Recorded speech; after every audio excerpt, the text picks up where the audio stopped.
So why isn't Secretary Clinton defending herself? Her husband sure has a lot to say.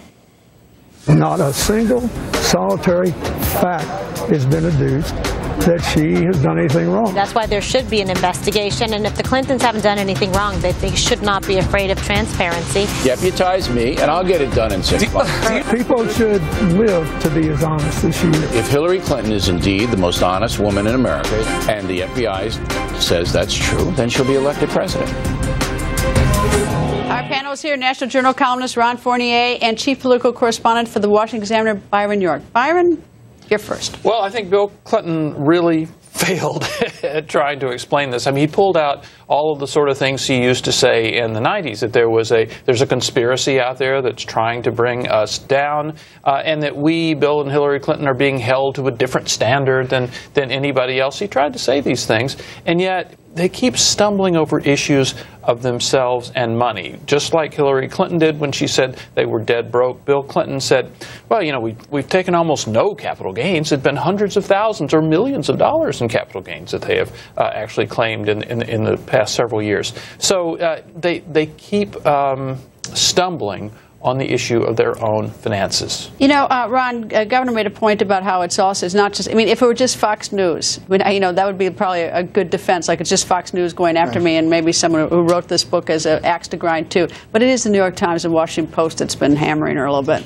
Yeah, well, you know, and I'm one of the people who the governor was referring to, and he said people who defend the presidents. I've defended the Clintons before. I've voted for the Clintons in the past. Now, I've also voted against them a lot, going back to my time in Arkansas. But I voted for them a lot. I admire them. But what they're doing here is wrong. And what is it? I mean, the way they're handling it or the underlying issue? The underlying issues. What she did with the email violated White House policy, was wrong for the bad governing. What they done with the foundation violated White House policy and is bad for governing and for our politics.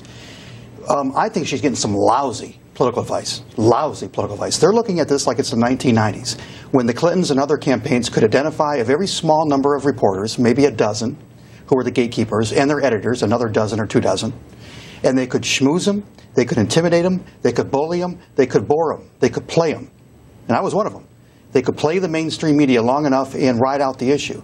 You could do that in the 1990s. Now, there's not just a couple dozen reporters, there's 300 million reporters, all of whom now are demanding transparency, honesty, and accountability and integrity in their government, and can see through the spin. You can see through the BS. There still are actual reporters, and she has not been answering any of their questions. You know what, Byron? She could answer every one of our questions, as she should.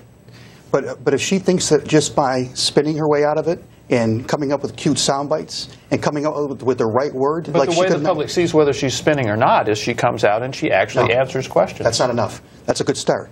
But if she really wants to put this behind her, she turns over the server. She returns all the foreign donations that went to the foundation. They never should have gone there in the first place. And she's incredibly transparent about the speaking fees, about who gave the president money and whether or not she met with him. She's got to be totally transparent and totally accountable. Words alone won't matter. That is the most uncharacteristic thing I've ever heard about the Clintons. They can't do that. I'm not saying I'm saying they have to. Yeah. Now, she could keep taking this lousy advice and continue. Her trust numbers can keep going down, and her favorability numbers can keep going down, and she could still become president because Republicans might put up somebody who's even less trustworthy. But then what kind of president are you going to be when the country doesn't trust you? Panel, thanks. Both come back. There'll be a lot to talk about this in the future, I'm sure. Thank you.